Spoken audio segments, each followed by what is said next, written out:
बेटा आपकी टोटल जो है वो 5 यूनिट है, ठीक है।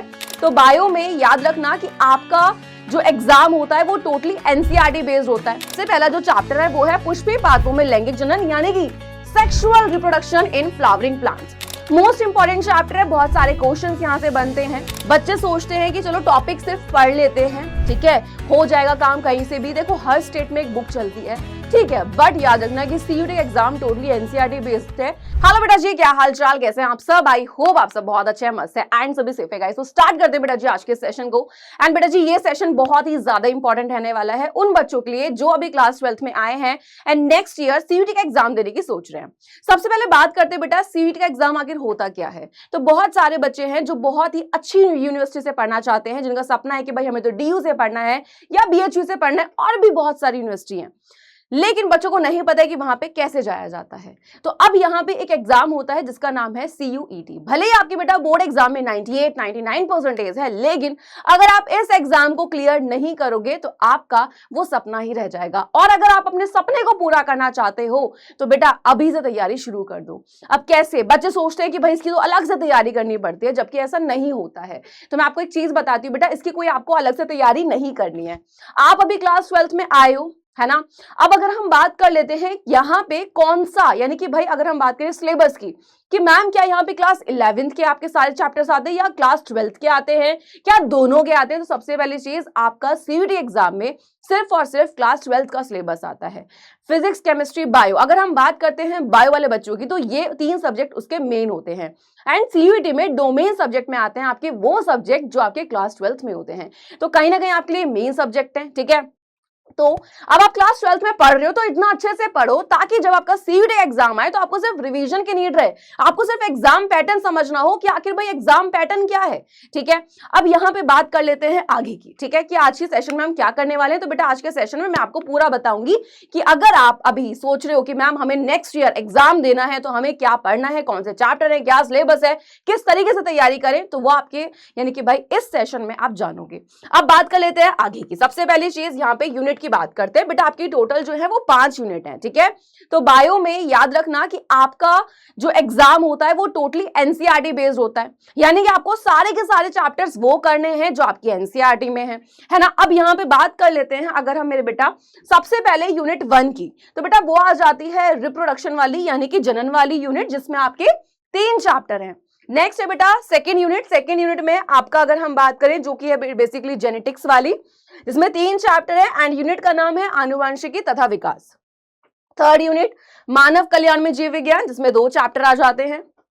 बायोटेक वाली यूनिट जिसमें आपके 2 चैप्टर हैं एंड लास्ट है इकोलॉजी वाली यानी कि जिसमें आपके 3 चैप्टर हैं। अब बात कर लेते हैं यहाँ पे चैप्टर वाइज, ठीक है। तो बेसिकली सबसे पहले आ जाते हैं हम फर्स्ट यूनिट पे एंड फर्स्ट यूनिट में कौन कौन से हमारे चैप्टर्स हैं उनको एक बार देख लेते हैं। सबसे पहले बात कर लेते हैं बेटा यहाँ पे जनन वाले की, जिसमें सबसे पहला जो चैप्टर है वो है पुष्पीय पादपों में लैंगिक जनन यानी कि sexual reproduction in flowering plants. Most important chapter है, बहुत सारे क्वेश्चंस यहाँ से बनते हैं, ठीक है। सेकेंड जो बेटा चैप्टर है मानव जनन, अगेन मोस्ट इंपॉर्टेंट, ये पूरी यूनिट बेटा मोस्ट इंपॉर्टेंट है। याद रखना आपके जो भी जितने भी चैप्टर हैं बायो में, उनमें कुछ चैप्टर्स ऐसे हैं जहां से सीयूटी एग्जाम में सबसे ज्यादा क्वेश्चन आते हैं एंड वो आपको मैं बताऊंगी, जिस टाइम मैं आपको पढ़ाऊंगी मैं साथ साथ आपको चीजें बताऊंगी कहां से, ठीक है। अभी जो बच्चों का पेपर हुआ था 2026 में ही, उसमें बच्चों को जो मैंने बताया वो हर एक क्वेश्चन वही था, उनकी मैथन से उनके क्लास से सारे के सारे क्वेश्चन वही थे जो मैंने उनको करवाया था। तो बेटा अगर आप नेक्स्ट ईयर की तैयारी कर रहे हो तो आप बिल्कुल टेंशन फ्री हो जाओ, क्योंकि मैं आपको सारी चीजें वही कराऊंगी जो मैंने आपको कराया है, ठीक है। अब सबसे पहली चीज यहाँ पे नेक्स्ट वाले चैप्टर की बात कर लेते हैं जो कि है थर्ड चैप्टर, वो है आपका रिप्रोडक्टिव हेल्थ यानी कि जनन स्वास्थ्य। तो ये 3 चैप्टर है आपके यूनिट 1 में। अब बात कर लेते हैं बेटा सेकेंड यूनिट की आनुवांशिकी तथा विकास की, जिसमें 4th चैप्टर आ जाता है वंशागति तथा विविधता के सिद्धांत। देन बेटा वंशागति के आणविक आधार, इसी के साथ विकास यानी कि इवोल्यूशन वाला चैप्टर। नेक्स्ट नंबर 3rd पे यानी कि आपकी जो 3rd यूनिट है एंड चैप्टर 7 मानव स्वास्थ्य तथा रोग, मानव कल्याण में सूक्ष्म जीव। नेक्स्ट आ जाएगी 4th यूनिट आपका बायोटेक वाला, जिसमें आपका चैप्टर है जैव प्रौद्योगिकी सिद्धांत एवं प्रक्रम एंड आपका 10th चैप्टर हो जाता है जैव प्रौद्योगिकी एवं उसके बेसिकली उपयोग। ये मोस्ट इंपॉर्टेंट है, यहां से बहुत सारे क्वेश्चंस आते हैं, बच्चों को बहुत डिफिकल्ट भी लगती है बट मैं बहुत इजी बना दूंगी, डोंट वरी। एंड लास्ट बात कर लेते हैं हमारी कौन सी बेटा 5th यूनिट यानी कि इकोलॉजी वाली, पारिस्थितिकी वाली, जिसमें आपका 11th चैप्टर रहेगा जीव और समष्टियां। ट्वेल्थ रहेगा पारितंत्र एंड लास्ट चैप्टर जैव विविधता एवं संरक्षण। तो बेटा ये सारे चैप्टर आपके एनसीईआरटी के हैं, ठीक है। अभी तक कोई अपडेट नहीं है, ठीक है, यहाँ पे सिलेबस चेंजेस को लेके, यानी कि यही पैटर्न फॉलो होने वाला है। अगर कोई भी अपडेट आएगा तो सिंपल सी बात है, मैं आपको बिल्कुल बताऊंगी, ठीक है। तो आप इस चीज को बिल्कुल दिमाग से निकाल दो कि आप किसी चीज से अवेयर नहीं रहोगे, बिल्कुल रहोगे, आपको हर चीज बताई जाएगी, ठीक है। अब आगे की बात कर लेते हैं यहाँ पे। चलो भाई ये तो सिलेबस हो गया, अब पढ़ना किस तरीके से है। सबसे पहली चीज मैंने आपको एक चीज बोली है कि बेटा आने वाले सेशंस में मैं आपको जो भी चीजें होंगी मैं बहुत अच्छे से पढ़ाऊंगी, बस आपको मेरी बात माननी है, ठीक है। अब यहाँ पे अगर मैं आपसे बात कर लेती हूँ ना बेटा आगे, तो यहाँ पे 2-3 चीजों का आपको बहुत ध्यान रखना पड़ेगा। सबसे पहले अगर मैं आपसे बात कर लेती हूँ, वो 2-3 चीजें आखिर हैं कौन सी, ठीक है। तो यहाँ पे सबसे पहले बेटा आपका आ जाता है बेसिकली, अगर हम बात कर लेते हैं एनसीईआरटी, मोस्ट इंपॉर्टेंट है बेटा। बच्चे सोचते हैं कि चलो टॉपिक सिर्फ पढ़ लेते हैं, ठीक है, हो जाएगा काम कहीं से भी। देखो हर स्टेट में एक बुक चलती है, ठीक है, बट याद रखना कि CUET exam totally NCERT based है। तो बेटा यहाँ पे आपको एनसीईआरटी को अपना दोस्तों बनाना पड़ेगा। आप क्लास 12th में हो, है ना, बहुत सारे स्टेट बोर्ड्स में अगर हम बात करें एनसीईआरटी फॉलो होती है, तो बेटा एनसीईआरटी तो आप पढ़ ही रहे हो, मतलब वो तो तुम्हारी बेस्ट फ्रेंड बन जानी चाहिए। एंड प्लस PYQ जो मोस्ट इंपॉर्टेंट है, ये आपको 2 चीजें तो 100% करनी है, ठीक है, इनमें से एक भी चीज नहीं छोड़नी है। अब यहाँ पे टिप्स बता देती हूँ। तो बेटा अगर हम बात करें तो सारे मोस्टली जितने भी क्वेश्चंस होते हैं वो अगर हम देखें तो बेटा आपके सारे एनसीईआरटी से ही आते हैं। तो एनसीईआरटी से बाहर तो कुछ भी नहीं आ रहा है। अगर बच्चा ये बोले कि मैम पेपर तो बहुत ज्यादा टफ है, आउट ऑफ सिलेबस है, तो बेटा आउट ऑफ सिलेबस कुछ नहीं होता है। अगर आप बहुत अच्छे तरीके से पढ़ के जा रहे हो, सब कुछ सिलेबस में से ही होता है। नेक्स्ट बात कर लेते हैं यहाँ पे प्रैक्टिस। तो बेटा डायग्राम बेस्ड क्वेश्चंस भी आते हैं।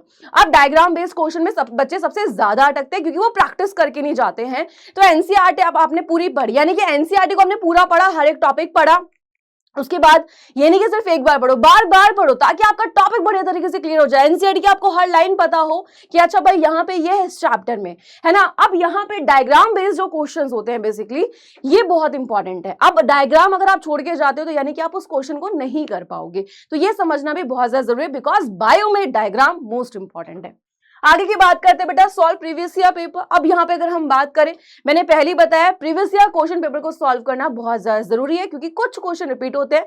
एंड इसका फायदा ये होता है कि आपको एग्जाम पैटर्न का पता लगता है कि अच्छा भाई एग्जाम किस तरीके से आता है, तो आपको क्वेश्चन का लेवल समझ आ जाता है। नेक्स्ट बात कर लेते हैं मॉक टेस्ट। मॉक टेस्ट देने से आपको ये फायदा होता है कि मॉक टेस्ट ऐसा होता है कि आपका पेपर से पहले आपको एक पेपर दे रहे हो, यानी कि सेम पैटर्न पे, है ना। आपको पता है कि भाई आखिर आपको किस तरीके से तैयारी करनी है, क्या क्वेश्चन है लेवल का, कितने क्वेश्चंस रहेंगे, कितने आपको अटेम्प्ट करने हैं, क्या आप स्कोर कर पा रहे हो, कहां पे आपको इंप्रूवमेंट की नीड है, वो सब आपको पता लगता है मॉक टेस्ट के जरिए। तो बहुत ही ज्यादा इंपॉर्टेंट। एंड नेक्स्ट बेटा यहाँ पे मास्टर टर्मिनोलॉजी, यानी कि बेटा आपके जितने भी नाम है तो वैज्ञानिक शब्दों को हिंदी के साथ अंग्रेजी में भी समझो, यानी कि नहीं सिर्फ कि मैम हम तो हिंदी मीडियम के बच्चे हैं हिंदी में ही करेंगे, बेटा ऐसा नहीं होता है। कभी कभी वो इंग्लिश के शब्द जो होते हैं, जो कुछ ऐसे इंपॉर्टेंट होते हैं, उनको हिंदी में, यानी कि भाई हिंदी के इंग्लिश में कर देते हैं, इंग्लिश को क्या करते हैं हिंदी में। तो आपको थोड़ा सा दोनों पे कमांड होनी चाहिए ताकि आप ये ना बोलो कि मैम हम तो हिंदी मीडियम के बच्चे हैं, उन्होंने तो इंग्लिश में। तो वो क्या करते हैं, हिंदी वाले शब्द को, ठीक है, यानी कि भाई हिंदी में ना देके वो इंग्लिश में दे देते हैं, है ना। लाइक फॉर एग्जाम्पल हम बात करते हैं फोटोसिंथेसिस एक वर्ड है ना। अब हिंदी में बोलते हैं प्रकाश संश्लेषण, तो वो प्रकाश संश्लेषण नहीं लिखेंगे, वो फोटोसिंथेसिस ही लिख देंगे उसको हिंदी में करके। तो सोचो आप कंफ्यूज होंगे, तो बेसिकली कंफ्यूज करने की कोशिश की जाए तो आपको नहीं होना है। और ऐसा सारे शब्दों में कुछ ऐसे हैं जहां पे आपको पता होना चाहिए, जो मैं आपको बताऊंगी कि बेटा ये हिंदी इंग्लिश दोनों में करना है, क्योंकि ऐसे बहुत सारी चीजों में होता है।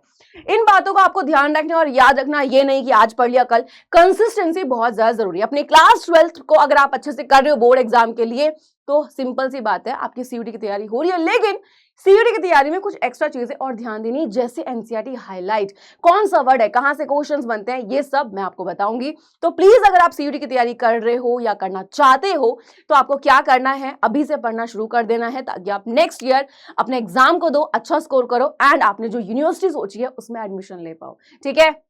चलिए बेटा जी, हम मिलते हैं नेक्स्ट सेशन में। एंड अगर आपको मुझसे कैसे भी हेल्प चाहिए और कुछ जानना चाहते हो तो कमेंट करना। मिलती हूँ नेक्स्ट वाले सेशन में, तब तक bye bye, take care, I love you all, bye bye.